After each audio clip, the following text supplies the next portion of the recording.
El Señor esté con ustedes. Y con su espíritu. Proclamación del Santo Evangelio según San Lucas. Gloria a ti, Señor Jesús.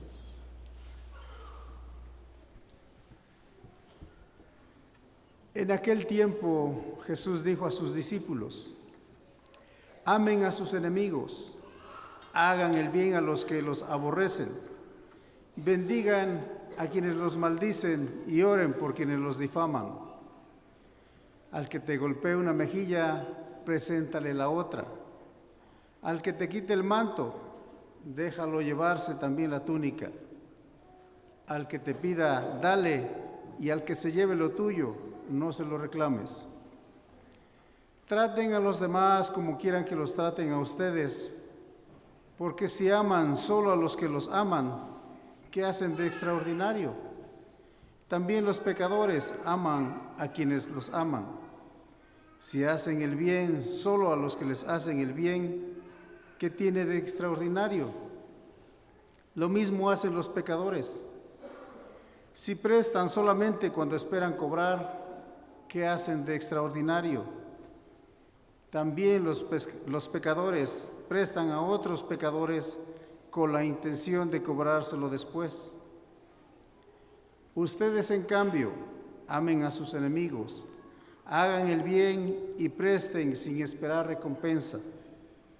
Así tendrán un gran premio y serán hijos del Altísimo, porque Él es bueno hasta con los malos y los ingratos. Sean misericordiosos como su Padre es misericordioso. No juzguen y no serán juzgados. No condenen y no serán condenados. Perdonen y serán perdonados. Den y se les dará. Recibirán una medida buena, bien sacudida, apretada y rebosante en los pliegues de su túnica. Porque con la misma medida con que midan, serán medidos. Palabra del Señor. Gloria a ti, Señor Jesús.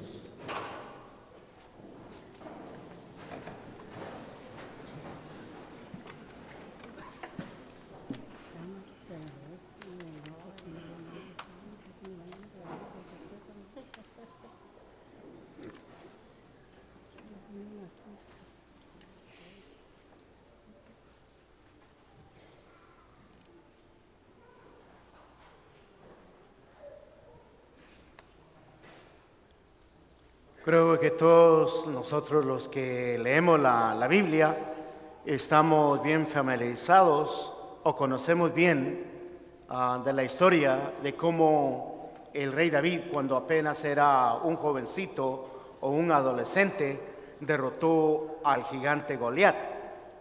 Y con eso David salvó a los israelitas de una terrible guerra con los filisteos. Y esta victoria también le trajo a David admiración, respeto y cariño de parte de la gente, pero también le trajo desprecio y odio de parte del rey Saúl, porque Saúl miraba a David como su enemigo, como alguien que quería tomar el trono. Y por esa razón, el rey Saúl trató, sin tener éxito varias veces, de quitarle la vida o de matar a David. Y en la lectura del día de hoy vemos que los papeles se cambian, que David tiene la oportunidad de matar al rey Saúl, pero no lo hace, por como lo escuchamos en la lectura de Samuel. David reconoce que Saúl es rey y él ha sido ungido por Dios, por lo tanto él no tiene derecho de tomar la vida de Saúl, pero va más allá de eso, porque David decide perdonar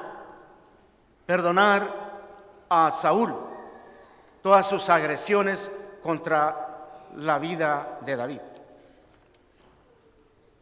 Entonces la pregunta para nosotros el día de hoy, ¿dónde podemos encontrar nosotros en nuestro día de hoy un ejemplo ese como de David?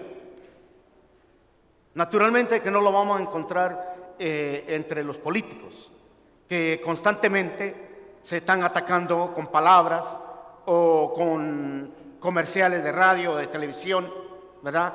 Durante su campaña política. Se están atacando constantemente. No podemos verlo ahí. Pero si nosotros vemos como católicos, tenemos un ejemplo maravilloso en uno de nuestros santos, Juan Pablo II.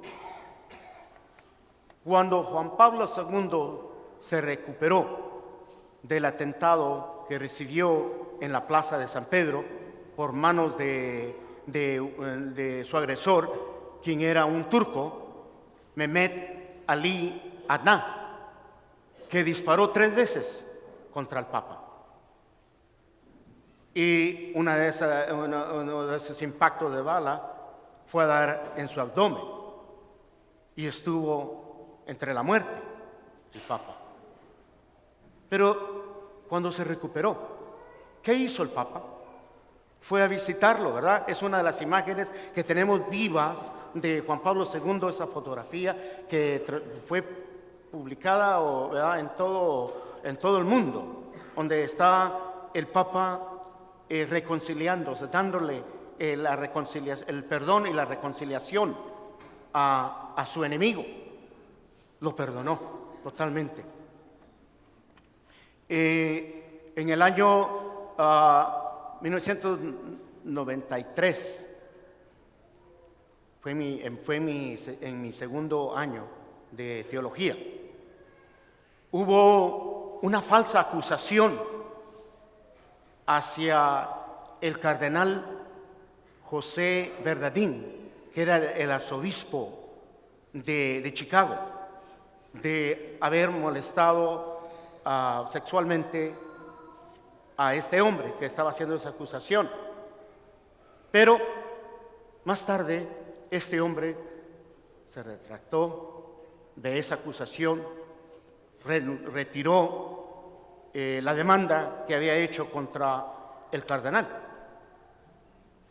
Y el cardenal, en vez obviamente no creo que hubiera sido natural entenderlo si él hubiera adquirido un rencor, ¿verdad? O un desprecio, más bien dicho, hacia esta persona. Lo hubiéramos entendido si él hubiera, porque era una falsa acusación. Incluso, ¿verdad? El cardenal lo confrontó y lo vio a los ojos y le dijo: tú sabes que yo jamás he abusado de ti, di la verdad. Y el hombre dijo: sí, no lo hiciste. ¿Cómo sabemos esto? Bueno, les voy a recomendar que lean un libro que escribió este cardenal, y eso es algo maravilloso. Este cardenal lo escribió, este libro, en sus últimos meses de su vida, porque el cardenal justamente había sido diagnosticado de cáncer en el páncreas cuando llegó esta acusación. Entonces, en ese su libro, el libro lleva por título El don de la paz. Es un libro pequeño, donde él habla, toca en ese libro 3 temas muy importantes. El primero es sobre su sufrimiento, o sobre su confrontación o la aceptación de esta enfermedad del cáncer. Él habla sobre su caminar con esta enfermedad, y también habla sobre esta terrible acusación. Y ahí él habla de cómo él confronta a este hombre, que este hombre eventualmente no solo va a él lo visita para ofrecerle el perdón y reconciliarse con él, sino que el cardenal también opta por acompañarlo, porque este hombre estaba muriendo de SIDA. Y el cardenal decide acompañarlo en sus últimos días a este hombre. Entonces habla de eso, y también el cardenal habla sobre lo que luchamos todos nosotros, que a veces es muy difícil, que es nuestra intimidad con el Señor, la oración. Se lo recomiendo, es un libro muy bonito. Nuevamente es del cardenal Joseph Bernardin, el arzobispo de Chicago, y lo escribió, salió creo que en el 96, salió, porque murió obviamente el cardenal. Después de que murió salió a la luz este libro. Es un libro muy, muy lindo, muy espiritual. Yo lo he leído 2 veces, porque lo llena a uno de mucha inspiración. Ahora, volvamos a esto. Entonces el cardenal va y le ofrece perdón y reconciliación a este hombre. Entonces, con el Papa Juan Pablo II y este cardenal, tenemos nosotros 2 ejemplos extraordinarios del perdón. Pero nosotros, más allá de estas 2 personas, tenemos que ver en la persona de Jesús, quien constantemente estaba predicando, ¿verdad?, la compasión, el perdón y la reconciliación, como ¿verdad?, como lo escuchamos el día de hoy en el Evangelio. Y la enseñanza de Jesús es opuesta a lo que nuestro mundo o nuestra sociedad nos dice, ¿verdad? Es opuesto, completamente opuesto. Y yo creo que nosotros vemos de que Jesús, cuando escuchamos sus palabras, decimos, bueno, es muy difícil lo que Jesús está diciendo, pero no es lo que dice Jesús, dice, porque es lo que Jesús predica y practica, ¿verdad? Todo lo que Jesús estaba enseñando, Él lo muestra con su propia vida. Y esto no es ninguna excepción. Este llamado que Jesús nos dice a nosotros, que tenemos que querer o amar a nuestros enemigos. Jesús, nuevamente, Él practicó lo que estaba predicando. Y como lo vemos muy claramente, es cuando Jesús está agonizando en la cruz. Él, en vez de condenar a los que lo están crucificando, ¿qué hace Jesús? Perdonarlos, ¿verdad? Dice, Padre, perdónalos porque no saben lo que hacen. Entonces, es el perdón. Nosotros, como pueblo de Dios, tenemos que ser imitadores de Jesús, seguir su enseñanza y su ejemplo. Nosotros tenemos que ser personas compasivas, personas dispuestas a perdonar, personas respetuosas. Y esto lo tenemos que hacer no solamente públicamente, sino privadamente también. Hay muchos, por ejemplo, hay muchos católicos que no están de acuerdo con el Papa y con los obispos que se oponen a la pena de muerte. El Papa y los obispos, ellos ven la pena de muerte como, ¿verdad?, algo que va, al deprivar una vida humana, ellos lo ven que eso va contrario a las enseñanzas de Jesús. Y yo creo que nosotros tenemos que, como católicos, estar conscientes de eso. Y que nosotros, ya es tiempo que nosotros cambiemos esa forma de pensar, si pensamos así como esas personas que no quieren aceptar esta enseñanza de la iglesia o del Papa o de los obispos. Tenemos que cambiar y de ver cómo nosotros posiblemente estamos siendo manipulados o guiados por los valores de la sociedad. Y lo que nos debe de guiar a nosotros no debe ser eso, sino debe guiar a nosotros son los principios, los valores de las enseñanzas o del Evangelio de Jesús. Eso es lo que nosotros somos llamados a hacerlo constantemente en nuestra vida. Nosotros somos llamados nuevamente a seguir las enseñanzas de Jesús y ese ejemplo de Jesús, hasta también cómo impacta nuestra vida personal. Tarde o temprano, alguien va a decir cosas malas de nosotros o va a hacer algo que nos va a lastimar profundamente. Eso tengámoslo por seguro. Pero nosotros como seguidores de Jesús no tenemos que guardar resentimientos ni odios o rencor en nuestro corazón.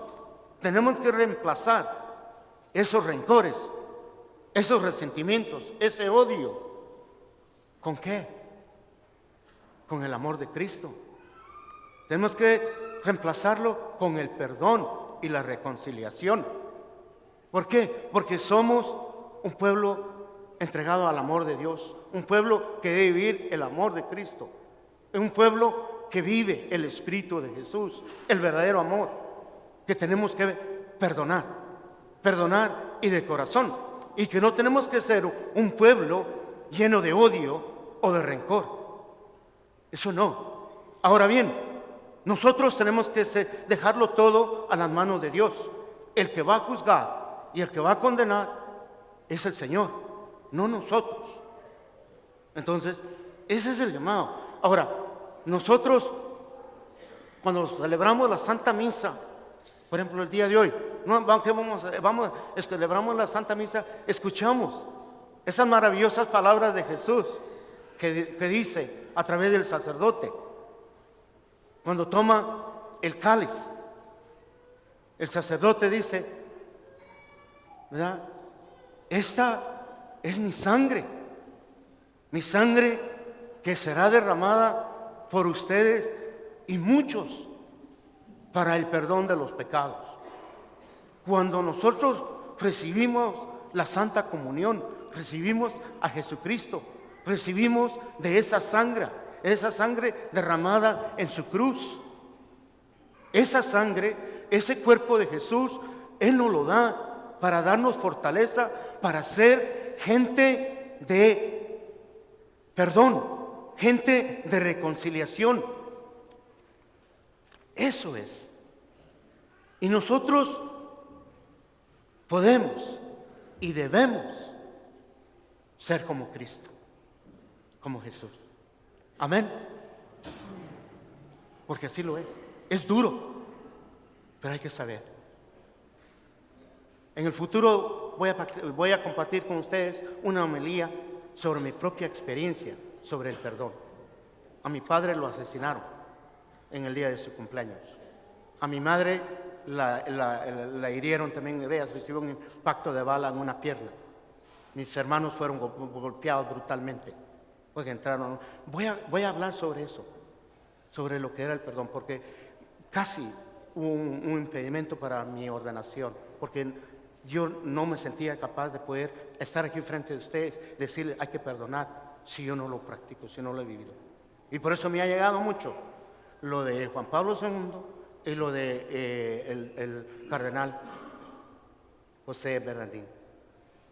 Es el amor que tenemos que vivirlo y hacerlo una realidad por el perdón, la reconciliación. ¿Por qué está Jesús ahí? Por amor. ¿Para qué? Para reconciliarnos. ¿Con quién? Con Dios Padre. Para hacernos nuevamente hijos e hijas de Dios. Entonces, démosle gracias al Señor y digamos amén, porque el Señor nos da lo que necesitamos, que es el alimento que necesitamos en nuestras almas, en nuestras vidas, para cumplir con el llamado de Jesús verdaderamente de vivir su evangelio. Entonces el día de hoy que esa Santa Comunión que venga a nosotros nos inspire o nos llene de fortaleza a ser mejores cada día y nuevamente hacer una transformación, no solamente en nuestra vida, sino en el mundo entero. Nos vamos a poner de pie y vamos a todos juntos.